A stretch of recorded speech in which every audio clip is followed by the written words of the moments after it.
lovely people. A very beautiful morning, beautiful afternoon, and beautiful evening to every one of you. How are we all doing? I know we're doing amazing. All right, so guys, in today's video I will be answering some burning questions you have been asking me about Oski. I posted in the community and I said, if you have anything at all bothering you about Oski, ask, and I'm going to do a video answering your questions. So I'm answering a lot of burning questions. A lot of people have asked me about Oski. Some persons wearing bold enough to ask on the community, some asked me on Facebook, some asked me on Instagram, and some also asked me on WhatsApp. So I'll be answering some of the questions. All right, so if you've not followed me on Facebook, on Instagram, try and follow, okay guys? So if you're meeting me for the very first time, my name is Untitled. I'm a registered nurse and I work and practice here in the UK. And on this channel, I share everything to make you pass your Oski exam in one sitting and some positive vibes here and there. You don't want to miss any of these. All right guys,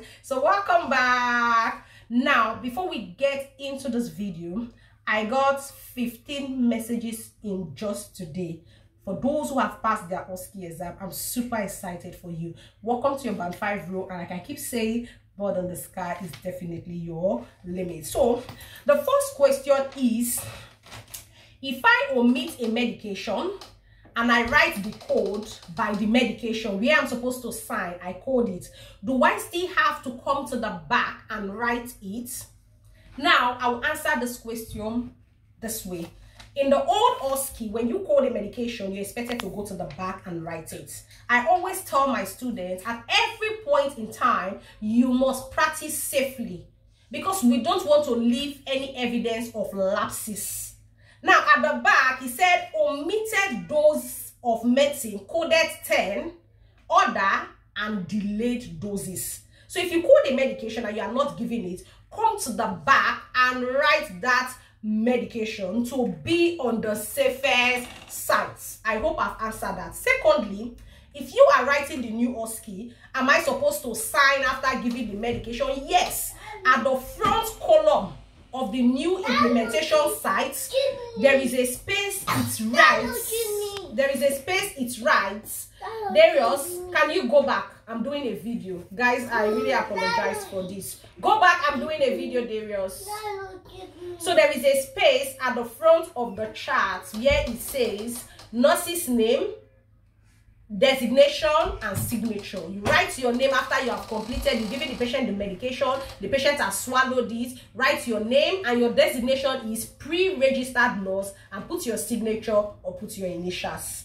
Now, number 3 body question a lot of people have asked me is, if I receipt is not your portion, but if it happens, will I get the same scenario? Probably I receipt evidence-based or I receipt professional value. Am I getting the same question I got? The answer is to 95% yes. So you are not writing all the Oski, you are only writing the station you receipted. So if, for instance, you receive implementation, you are only writing implementation. If you receive, what do you call it? If you receive IM, you are only writing IM. So it is only the station you receive that you go back and write. Now, a lot of people have also asked me, how do I book for Oski exam? Very, very simple. The best way to book for Oski exam is to email the centers you want to write. At present, we have Northumbria, we have Leeds, we have Osce, we have Northampton, and we have Oxford. So we have 5 centers now for Oski. So email the centers you are interested to write. They will go through your details and they will tell you the most available dates. Another question a lot of people ask me, we are like, oh, Nurse V, I've emailed the center, I took the old CBT, and now the center is asking me to write the new Oski. If the center you email is asking you to write the new Oski, honey, sweetie, you don't have a choice. You just have to take the old Oski, because that is what they are asking you to write. So you don't have a choice. So you just have to take what? You have to take the old Oski. Another question a lot of people have been asking me is, for professional values, is it the marking criteria we are to follow, or we are supposed to deduce from the research? Honey, sweeties, follow the marking criteria. If you are having to deal with professional confrontation, no matter the scenario they set, it is the same marking criteria for professional confrontation. If you are dealing with myocardial infarction, no matter the scenario they set, it is the same marking criteria for myocardial infarction.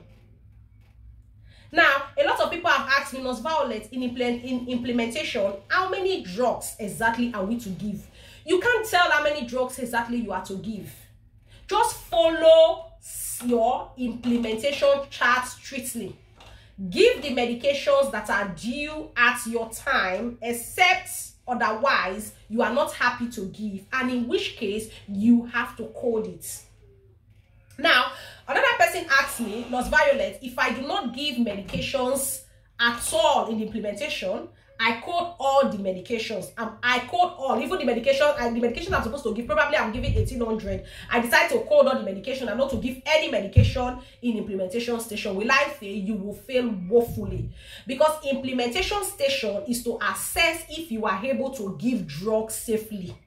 So if you don't give any medication at all in your implementation station, you will definitely fail. So you must give a medication.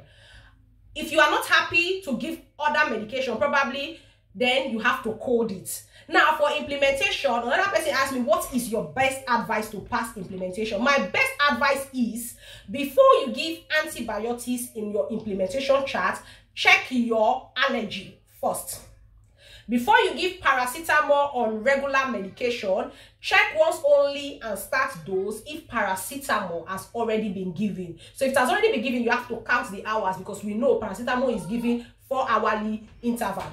Now, a lot of people have been asking me about my online classes. I have a good news for you. So for the good news I have for you, my online classes are all right. I've been doing online classes for a long time and the students have been excelling very well. But